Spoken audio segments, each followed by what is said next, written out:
Bonjour, ici Julien Flo du site graphcobourse.fr et comme chaque week-end, on se retrouve pour une analyse des marchés et des actions à suivre la semaine prochaine. Donc à chaud tout simplement, on vient de connaître la consolidation. Donc la semaine dernière, le week-end dernier, je vous parlais notamment en fait sur le CAC 40 de la résistance qui était proche avec la moyenne mobile à 200 jours, moyenne mobile à 200 jours qu'on a testé, qu'on a même percé, mais qui n'a pas cédé et qui a donc renvoyé les cours en rompant les 4500 points, 4490 points, qui a renvoyé les cours sur le croisement à venir et donc l'approche et le jumelage de la moyenne mobile à 50 jours et de la moyenne mobile à 20 jours dans la zone des 4390 à 4400 points.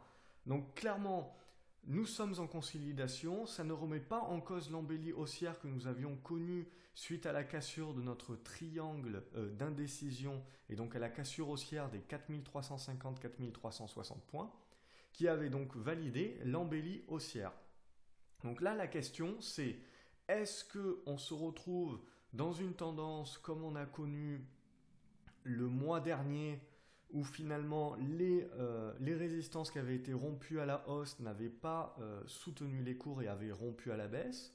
Donc est-ce que l'on va rompre les 4390-4400 points pour très certainement revenir dans la zone des 4350 à 4280 points, ou est-ce que justement l'embellie haussière que nous avons connue les semaines passées va être validé, va être confirmé en se maintenant au-dessus des 4390-4400 points.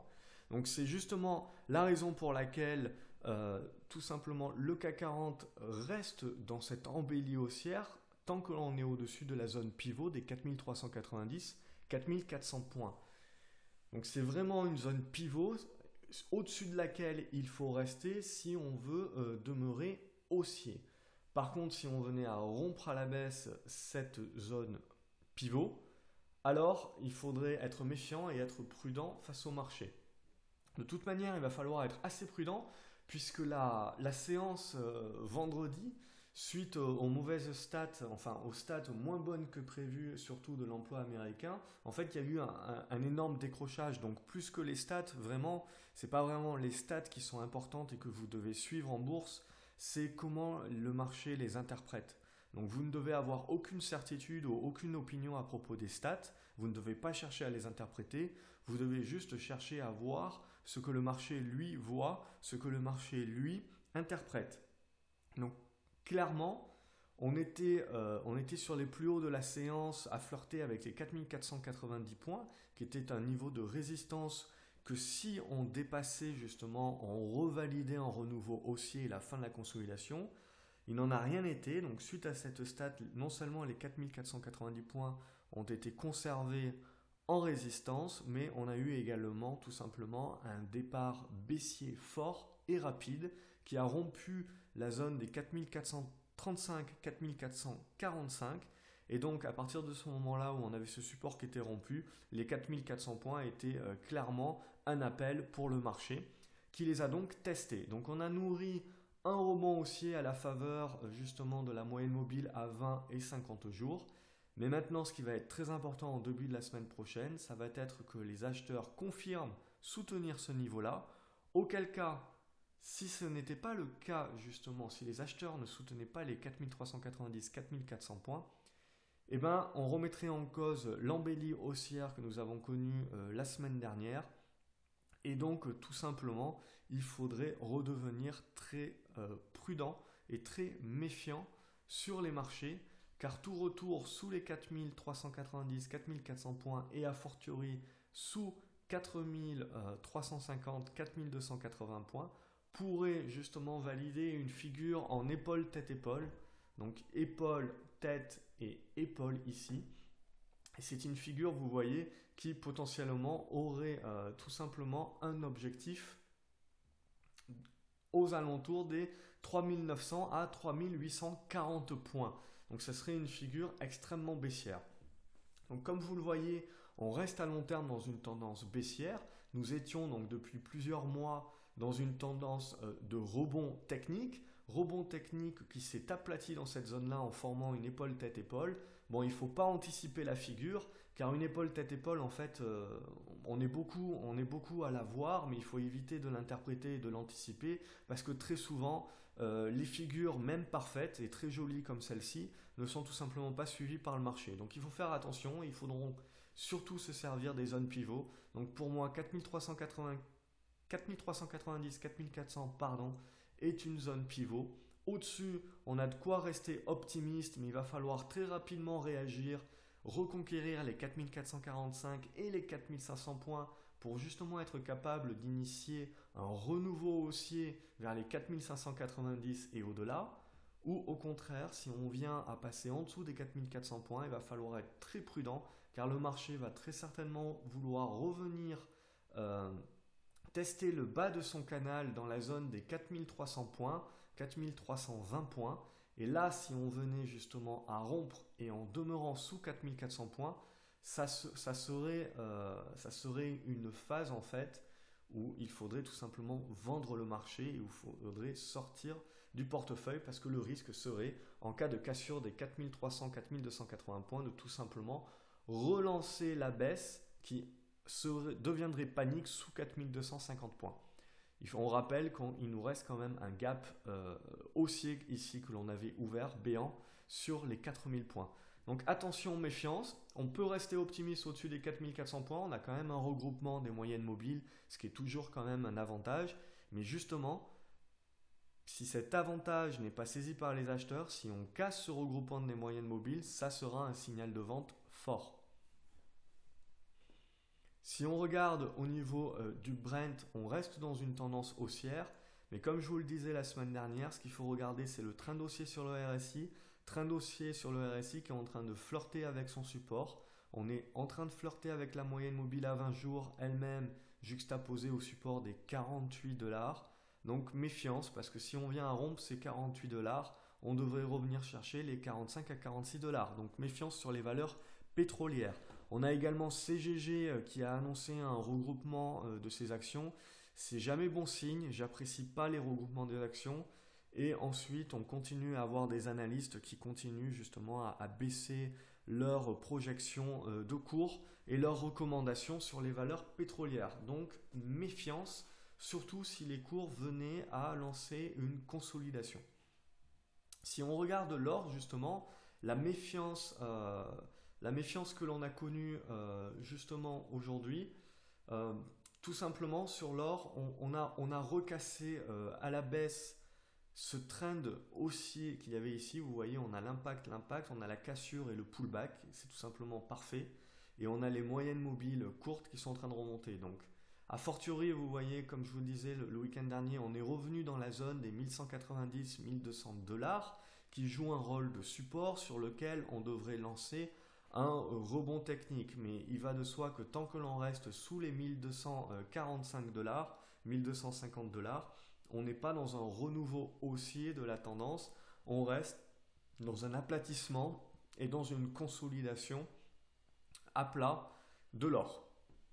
Si on regarde sur l'argent, on est dans la même configuration que l'or, on a cassé le trend haussier sur le RSI, on a cassé la moyenne mobile à 50 jours, clairement on est en train de revenir sur la moyenne mobile à 100 jours aux alentours des 15,70 sur lesquels on va pouvoir acheter et jouer un rebond technique, mais pour le moment, pas plus.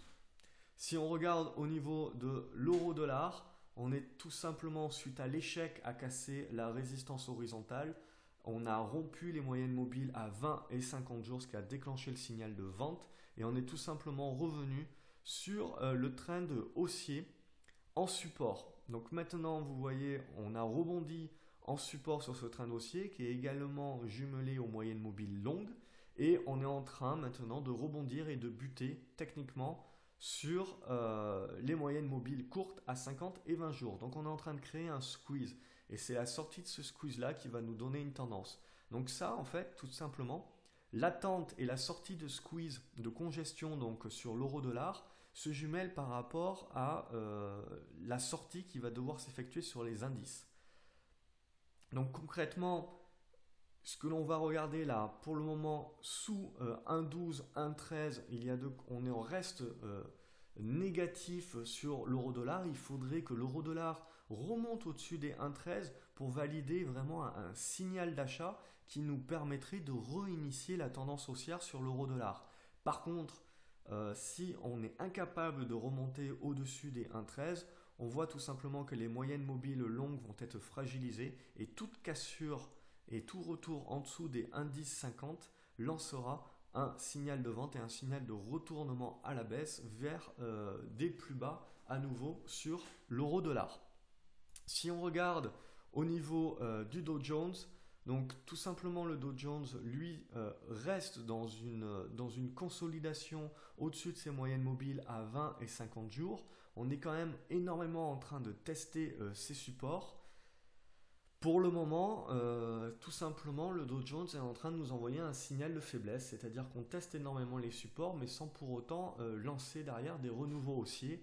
Donc on est dans une certaine faiblesse et le signal de vente sera activé sur toute cassure des 17 700 points, 17 670 points, et on devrait revenir sur les 17 300 points. Il faudrait casser à la hausse les 17 900, 18 000 points pour vraiment relancer une attaque, on le voit, des plus hauts que nous avons connus depuis plus d'un an maintenant. Donc méfiance sur les marchés, on reste sur des niveaux hauts, on est en train de consolider, on n'a pas validé de signal de vente encore, mais c'est quand même assez fragile. On reste cependant au-dessus des supports, donc au-dessus des supports on peut rester optimiste, mais il faut quand même garder une certaine réserve. Si on regarde au niveau des actions que l'on pouvait suivre, donc on commence par la small cap agrogénération, donc comme je vous disais la semaine dernière, donc l'action ne devient moindre risque qu'en cas de cassure des 39-40 centimes d'euros. Donc vraiment on reste à l'écart tant qu'on n'est pas passé au-dessus de ces 40 centimes d'euros dorénavant pour rester moins de risque, surtout en l'état actuel des marchés, et on ne place jamais plus de 5% de son portefeuille sur une penny stock, c'est-à-dire tout simplement une valeur qui cote en centimes d'euros. Si on regarde Air France également, on flirte avec la moyenne mobile à 200 jours qui joue un rôle de support. Potentiellement, on devrait lancer un rebond, mais on voit en fait que le rebond n'arrive pas à se lancer. Donc concrètement, c'est un signal de faiblesse. Attention, si le titre vient à rompre les 7 euros, 7,10 €, on devrait revenir rapidement dans la zone des 6,70 €. On reste sous le trend au niveau du RSI, d'ailleurs, que l'on peut un petit peu mieux tracer que cela. Voilà, hop, voilà, donc on reste sous le trend. Tant qu'on reste sous le trend sur le RSI, qu'on ne le casse pas à la hausse, pas de quoi anticiper un rebond sur Air France. Albioma, donc ça faisait un petit moment que je vous en parlais. Donc justement, je vous parlais de la cassure des 13,90 €. Donc elle a eu lieu et finalement, donc cette cassure, vous voyez tout de suite, a initié la hausse sur le titre qui est allée bien au-delà du premier objectif des 14,50 € et qui est donc maintenant sur le deuxième objectif dans la zone des 15 €. Potentiellement, on peut avoir un troisième objectif dans la zone des 15,20 €, 15,40 € sur lequel on pourra décider de prendre la moitié de position en bénéfice.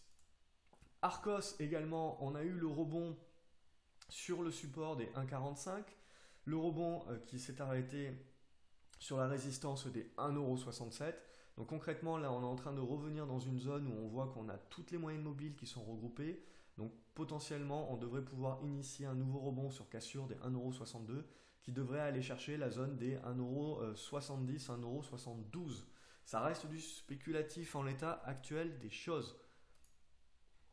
Areva, on est à peu près dans la même situation, donc tendance baissière indéniable à long terme. À court terme également, tant que l'on reste en dessous, vous voyez, de ce niveau des 4,10 €, 4,20 €, il faut rester à l'écart. Potentiellement au-dessus des 4,10 €, 4,20 €, on pourra se réintéresser à la valeur, en dépit quand même d'une actualité chargée, donc méfiance.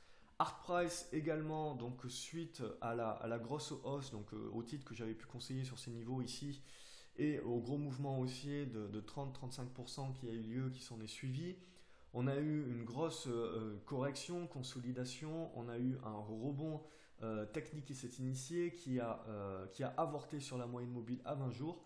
Et là, maintenant, on se sert de la moyenne mobile à 50 jours comme de support et la moyenne mobile à 20 jours en congestion. Donc, On voit qu'on a fait une tentative justement aujourd'hui pour déborder la moyenne mobile à 20 jours. Il va falloir le confirmer pour initier un rebond vers les 11 euros. 11,20 €. Il faudrait remonter au-dessus des 10,50 €, 10,60 € pour pouvoir le confirmer. Avant Quest, tout simplement on est revenu donc sur la résistance des 14 centimes d'euros. On a énormément de pics de volume. Donc on est à nouveau moins de risque puisqu'on est au-dessus des 10 centimes d'euros. Ça reste une penny stock, donc pas plus de 5% de son portefeuille, mais clairement c'est un pari spéculatif. On a, vous voyez, le gap baissier ici à 17 centimes d'euros, mais c'est vraiment en termes de target les 20-21 centimes d'euros que l'on peut viser à condition de rompre les 14 centimes d'euros qui rendrait la valeur en gros achat spéculatif. Et on voit qu'il y a énormément de traders sur la valeur. Donc au-dessus des 10 centimes d'euros, je reste positif sur la valeur, mais c'est très spéculatif. Aviation, la TECOR, donc comme je vous avais pu le dire le week-end dernier, donc on a eu la cassure des 3,50 € qui nous a donné un signal d'achat, mais c'est bien et bien les 3,80 € que l'on jouait en résistance qui ont été percés mais pas confirmés. Donc on est en train tout simplement de consolider. Au-dessus des 3,50 €, je reste positif. Et à l'achat sur la valeur, on cherche maintenant à jouer après cette consolidation et probablement un test des moyennes mobiles ici aux alentours de la zone des 3,53 €, 3,54 € sur un renouveau haussier. Donc on conserve, mais il va falloir vraiment s'émanciper des 3,80 € et les conserver pour vraiment mettre en place une tendance haussière qui se retourne durablement. Axway Software également, qui est une valeur que je vous conseillais à l'achat la semaine dernière pour jouer le rebond. Donc elle a confirmé son rebond. Elle reste maintenant au-dessus des 20,60 €. On reste en rebond haussier. La target, ça va être de revenir vers les 21,70 €, 21,80 €. C'est-à-dire pour tenter de refermer le gap. Je ne pense pas qu'il faudra jouer beaucoup plus. Il faudra être prêt à prendre ses profits puisque ça reste un rebond technique, puisque la tendance est plutôt en train de se retourner à la baisse. Donc on est dans un rebond technique court terme. Donc on cherche avant tout à prendre ses profits dès qu'on le peut avec 50% de la position et un stop qui peut être placé sur les 20,60 €. Donc attention avec les stops, je parle d'un stop mental, puisqu'un stop physique sur une valeur où il n'y a pas beaucoup de titres échangés, on voit là 3000 titres échangés, donc c'est-à-dire le carnet d'ordre est tout simplement vide, c'est tout simplement suicidaire. Donc les stop loss, c'est important, mais attention, les stop loss, c'est surtout pour des grosses capitalisations, des valeurs où vous avez des carnets d'ordre qui sont pleins, et donc vous allez être exécuté au centime d'euro près, et des fois même au centime d'euro près. Par contre, sur des valeurs qui sont plus des moyennes ou petites capitalisations ou qui n'ont pas de liquidité, le stop loss doit être mental et vous devez plutôt vous mettre des alertes sur des niveaux de cours pour pouvoir être averti si un cours est franchi et donc pouvoir placer votre stop à ce moment-là. Au niveau Blue, également Blue qui était une valeur que je vous conseillais la semaine dernière à l'achat, tout simplement sur cassure des 15,96 € qui s'est validée et puis là l'action a dépassé toutes mes attentes puisque moi je m'attendais plutôt à une action, à un objectif qui était à 17,30 €. Évidemment l'action a explosé cet objectif. Donc voilà, donc on en revient toujours pareil, vous devez avoir des objectifs aussi sur les valeurs, c'est important. Mais ce qui va être encore plus important, c'est justement de ne pas avoir de certitude. C'est-à-dire, sur objectif, vous ne devez jamais vendre plus de 50% de votre position et pas votre position complète.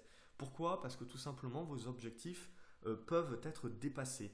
Et on gagne gros en bourse justement quand on laisse vivre le trade. Donc c'est-à-dire que quand vous achetez l'action à 16 €, vous n'avez aucune certitude. Déjà, un retour sur 17,30 €, c'est déjà un bon trade et c'est déjà un bon profit.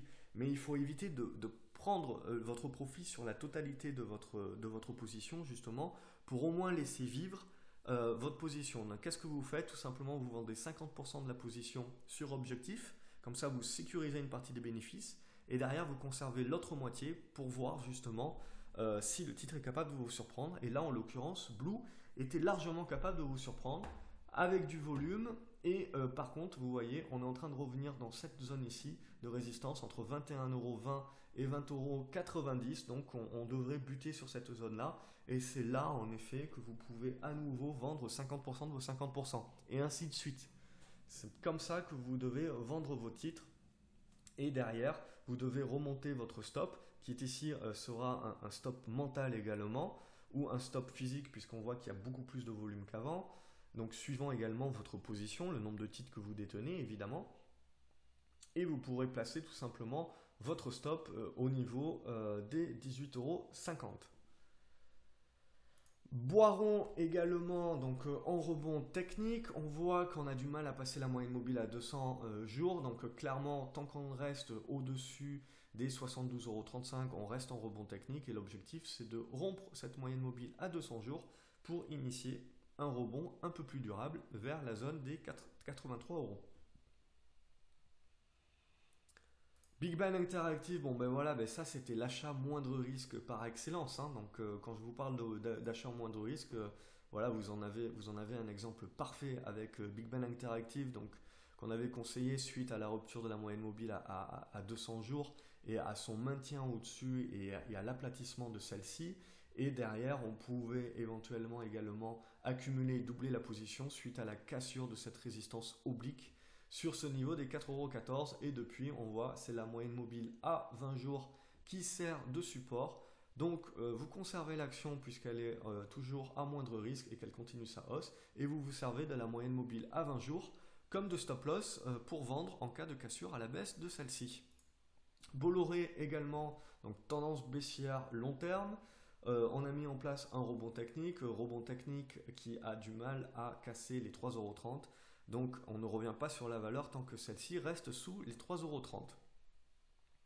CGG, donc comme je vous ai dit, on a une configuration qui est plutôt intéressante, mais encore faudrait-il qu'elle rompe les 73 centimes d'euros à la hausse pour qu'on puisse à nouveau viser les 90 centimes d'euros.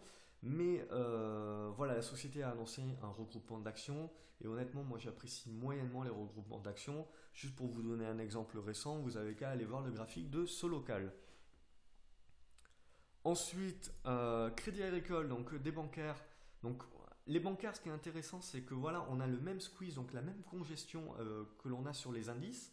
C'est-à-dire qu'on est au-dessus des moyennes mobiles courtes, en dessous des moyennes mobiles longues. Donc clairement, on est dans une phase de congestion neutre. C'est-à-dire si on vient à casser à la hausse, on initie un retournement global de la tendance à la hausse de manière durable. Par contre, si l'on casse à la baisse, eh bien, on relance la tendance baissière. Donc vraiment, on fera attention justement, il faudra observer les valeurs bancaires puisqu'il faut savoir que c'est essentiellement les valeurs bancaires qui font la tendance du CAC 40. Donc si on regarde après, j'avais quoi vous proposer, donc Edenred qui est ressorti dans les screeners également, donc que j'ai fait tourner à l'instant. Et donc je suis les actions en même temps que vous, donc je fais les analyses en live, hein, je ne fais pas les analyses en avance de la vidéo. Donc vraiment je vous montre que voilà, avec une bonne formation, avec de la pratique, etc., on acquiert vraiment une expérience, un œil. C'est pour ça que je vous répète tout le temps de bouffer du graphe, etc. Et à l'œil nu, derrière, ça ressort. Et vous voyez, je trace très peu de tendances, très peu de droites, etc. Je les vois à l'œil nu et je préfère les tracer à la main avec le curseur pour vous montrer sur l'écran. Donc là, clairement, sur Edenred, qu'est-ce que l'on a? On voit qu'on a eu une bonne phase, un bon rebond. Donc on avait une tendance baissière hein, ici.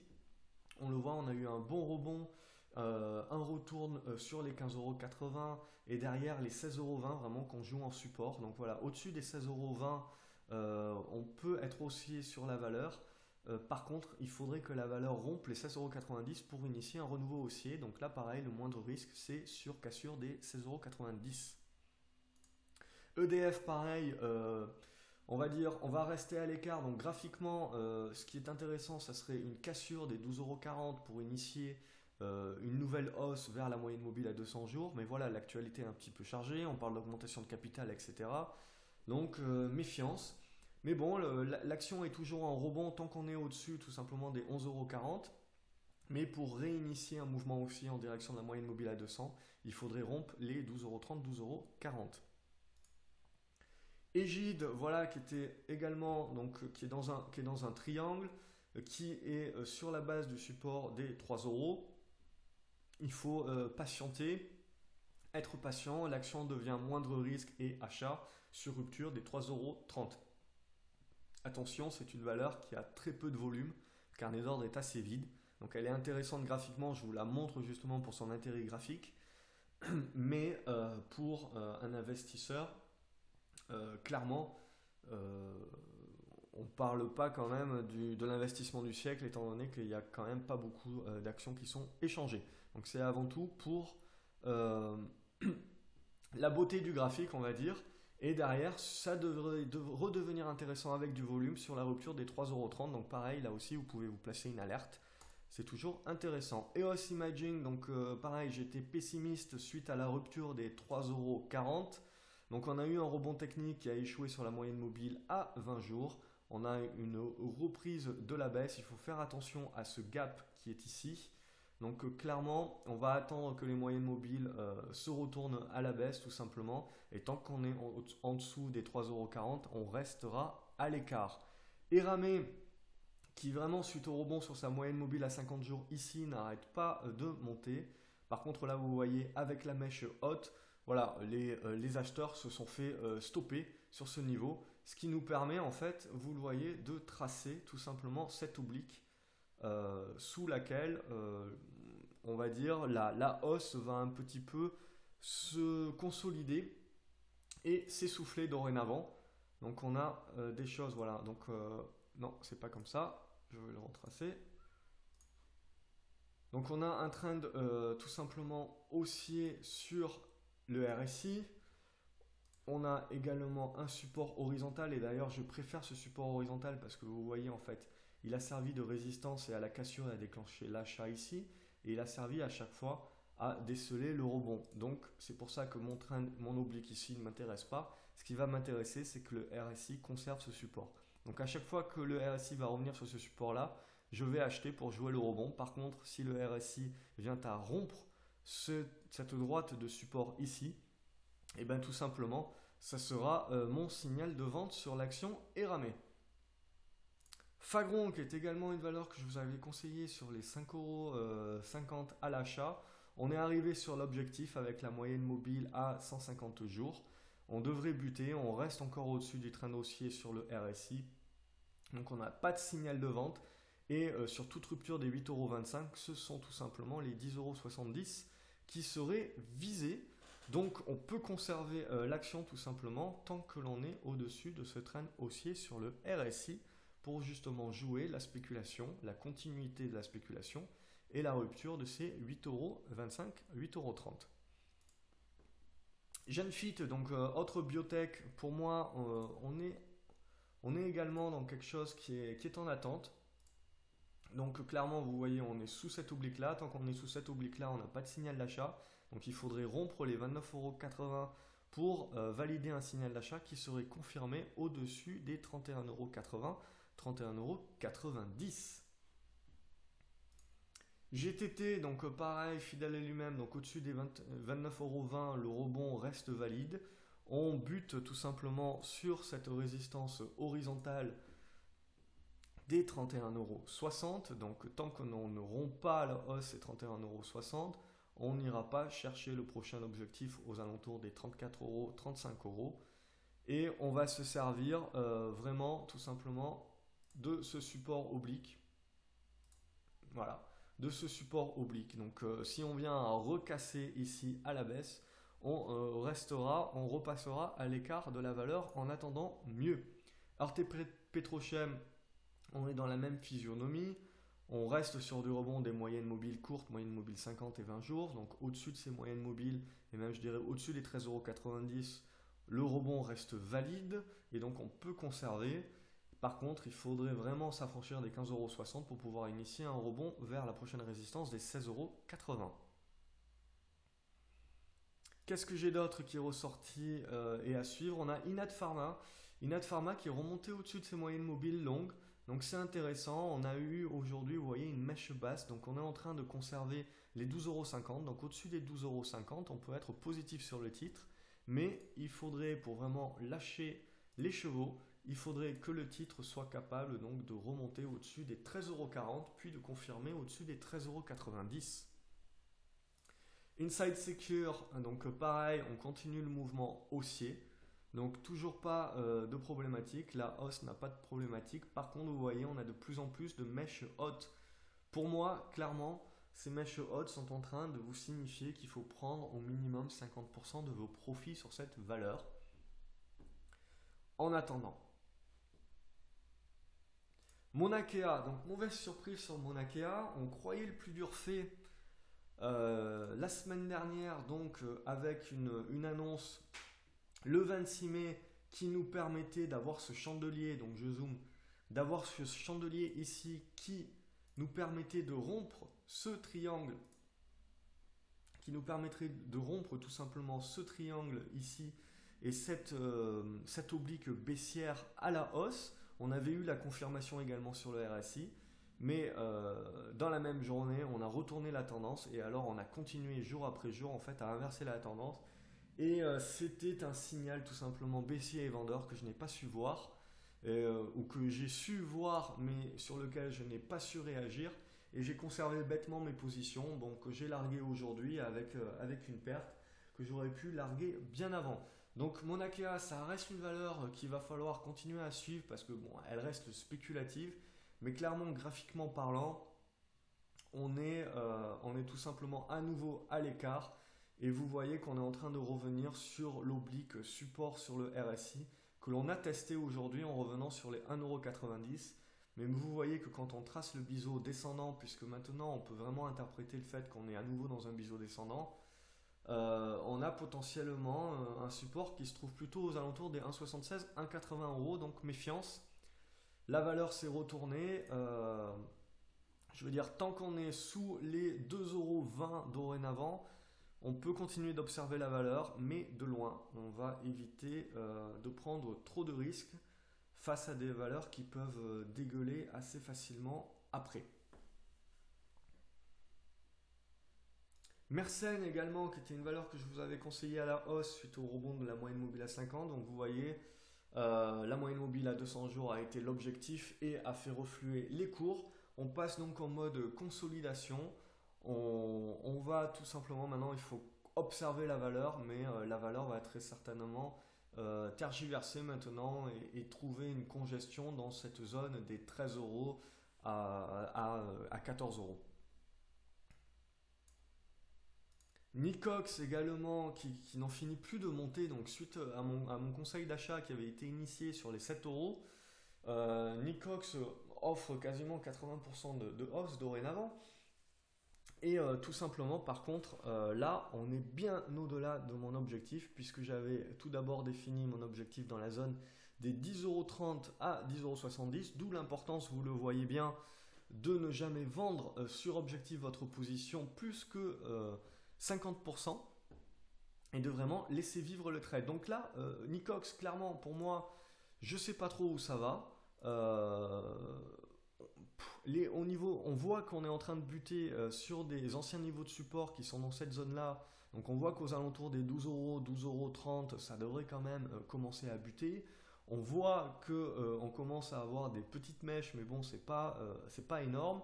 On est en surachat, mais vraiment, moi, ce qui va m'intéresser, c'est le trend sur le RSI. Donc ce n'est que si on vient à casser le trend haussier sur le RSI que je passerai vendeur et que je validerai une correction sur Nicox. En attendant, on reste dans le mouvement haussier. Nirstar, donc qui est une valeur qui est très très volatile en séance et qui a de quoi rendre fou, mais qui est en train de faire quelque chose d'assez intéressant, qui est en train tout simplement de sortir de son biseau. Enfin, c'est pas un biseau, c'est un triangle isocèle, pardon. Et donc on est en train de sortir par le haut, donc en sortant par les 73 centimes d'euros. Si ce n'était pour le retournement des marchés dans l'après-midi, je pense que le titre l'aurait validé. Bon, clairement, notre objectif, en fait, c'est de viser la moyenne mobile à 200 jours. C'est ça, notre objectif. Sequana, donc Sequana qui est dans un biseau descendant long terme, que je vous avais conseillé à l'achat sur la sortie, la cassure des 2,55 €, conseillé à la vente sur la moyenne mobile à 50 jours, puisqu'on jouait avant tout un rebond technique. On voit maintenant que cette moyenne mobile à 50 jours fait refluer le cours vers la moyenne mobile à 20 jours qui va jouer son rôle de support et donc on fait quoi? On fait une congestion. Donc tant que l'on tient la moyenne mobile à 20 jours, on peut justement jouer et acheter un tout retour sur les 2,60 €, 2,61 €. On vendra si on vient à rompre en clôture cette moyenne mobile à 20 jours. Et le but, en fait, c'est de repartir à la hausse suite à ce test, casser les 2,82 € et revenir tester et fermer ce gap haussier aux alentours des 3 €, 3,10 €. Stellantis, donc Stellantis qui est en termes de RSI plutôt intéressant puisqu'on a cassé ce trend baissier sur le RSI et c'est ça qui me fait plutôt m'intéresser à Stellantis. On est également en congestion entre la moyenne mobile à 20 jours, moyenne mobile à 50 jours. Au-dessus de la moyenne mobile à 20 jours et donc au-dessus des 2,63 €, je resterai plutôt positif. Mais ce n'est qu'au-dessus, on voit des 2,77 €, 2,78 € que l'on initierait un achat moindre risque qui aurait pour objectif de revenir sur les 2,99 €, 3 €. Transgène, donc Transgène est en train tout simplement de valider un retournement à la hausse. On a du volume. Donc moi je continue à conserver ma position que j'avais acquise donc en début de semaine. Donc je continue à être positif sur Transgène. Donc vous voyez, il y a de bonnes mèches, etc. Mais au-dessus des 2,87 €, il y a de quoi être positif. Si on regarde maintenant STMicroelectronics, également pour moi c'est une valeur qu'il faut suivre de près. Donc vous voyez, suite à un énième rebond, on est en train de buter maintenant sur les 5,50 € avec les moyennes mobiles longues qui devraient potentiellement nous faire consolider. Mais tout retour de consolidation, on voit qu'on va avoir des supports intéressants sur les 5,10 €, 5,15 €, 5,20 €. Donc on peut accumuler la valeur. Ce n'est que sous les 5 € qu'il faudrait à nouveau vendre la valeur et rester à l'écart en attendant mieux. Mais potentiellement, on est en train de créer un squeeze, une congestion ici, comme beaucoup de valeurs sur le marché. Et comme le marché lui-même, donc vous voyez, on est vraiment dans cette zone d'incertitude, où c'est-à-dire, est-ce qu'on est dans une phase d'accumulation qui vise justement à accumuler pour initier un retournement global des marchés, un retournement des actions à la hausse de manière durable, ou est-ce qu'on est dans une distribution, et c'est-à-dire que tous les rebonds qui ont été lancés ces dernières semaines vont être avortés, et dans leur avortement vont justement relancer une panique baissière. Donc on est vraiment dans cette incertitude-là. Et derrière, pour terminer, Vallourec. Donc Vallourec, on avait eu ce rebond, donc ça n'a plus lieu d'être. Donc on est dans une figure, on est dans cette figure en biseau descendant, ici, presque aplati. On a échoué à dépasser les 3,60 €. Donc tant qu'on est sous les 3,60 €, en fait, sous cette moyenne mobile à 50 jours, l'achat n'est pas moindre risque. Par contre, on a un bon support ici sur cette oblique et on voit que le prochain niveau de support est sur les 2,85 €. Si on vient à rompre à la baisse, c'est 2,85 €. Il faudra repasser à la vente sur Vallourec et rester à l'écart. Et de toute manière, donc tant qu'on est au-dessus, on peut acheter, mais c'est plus une valeur de trading donc. Et ce n'est qu'au-dessus des 3,60 € que la valeur redevient intéressante pour un investisseur et un achat pour un retour sur les 4,40 €. Mais attention, comme on l'a vu, le pétrole est plutôt en fin de hausse et on continue à avoir une forte pression de vente à découvert sur les valeurs pétrolières avec des analystes qui dorénavant retournent à nouveau leur veste et redeviennent baissiers sur la plupart des valeurs en baissant leurs recommandations. Donc vraiment, voilà, méfiance. Voilà pour cette semaine, c'était les titres que je pouvais vous présenter. Bon, évidemment, je ne peux pas tout vous présenter, donc je fais une sélection à chaque fois entre les titres qui ressortent des screeners et les titres qui étaient déjà sortis des screeners le week-end dernier, sur lesquels j'avais pu baser quelques recommandations et sur lesquels je fais un suivi.